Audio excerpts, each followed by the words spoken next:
అమ్మమ్మ వంట. అమ్మమ్మ కాకరకాయ కూర. ఫస్ట్ తొడియాలు తీసుకొని గేరపోకుండా ఘాటు పెట్టుకోవాలి. బాగా ఇలా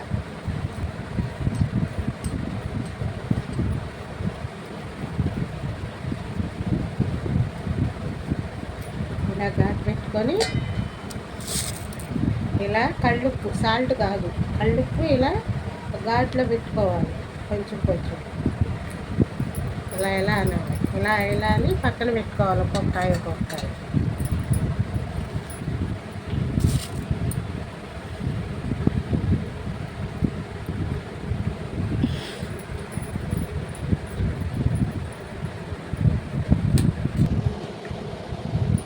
కాకరకాయలు గీరుకొని కళ్ళుప్పు పెట్టుకొని 1 గంట నానబెట్టుకొని అవి శుభ్రంగా సెట్లో పెట్టి పైన ప్లేట్లో నీళ్లు పోసి కాసేపు సన్నసగం ఉంచాలి.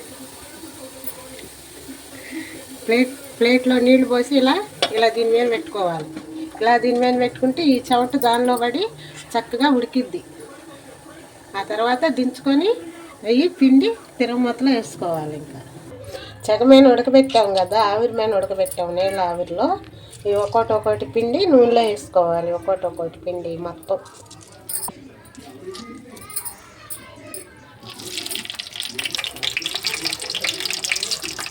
పిండి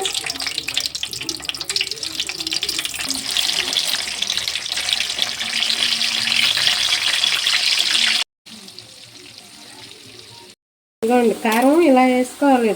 ఎండుమిరపకాయలు, చిన్నులపాయ, ఉప్పు, ఎండు కొబ్బరి, చిన్నులపాయ, జీలకర్ర వేసి మిక్సీ పట్టుకొని ముందుగానే పక్కన పెట్టుకోవాలి. ఈ కారం రెడీగా మంచి స్మెల్ వస్తుంది. చూడండి, ఇలా కారం వేగినాక ఇలా కారం చల్లుకోవాలి. దాని మీద తక్కువ సెగ పెట్టుకొని సెగ సిమ్లో పెట్టుకోవాలి. ఇలా వేసుకుంటే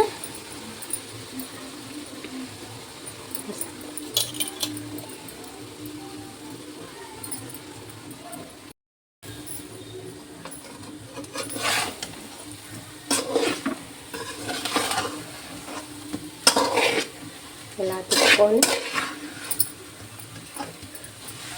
1 నిమిషం ఉంచుకోవాలి. 1 నిమిషం పొయ్యి మీద సన్న సైడ్లో ఉంచి పెట్టుకుంటే చక్కగా కాకరకాయ కారం రెసిపీ రెడీ అయిపోయింది. ఫినిషింగ్ ఇచ్చేసాం. ఇంకా దీనికి ఏం చేయక్కర్లా. ఇది ఒక డబ్బాలో పెట్టుకుంటే నెల రోజులైనా ఉంటుంది. ఫ్రిడ్జ్లో పెట్టుకోక్కర్లా దీన్ని.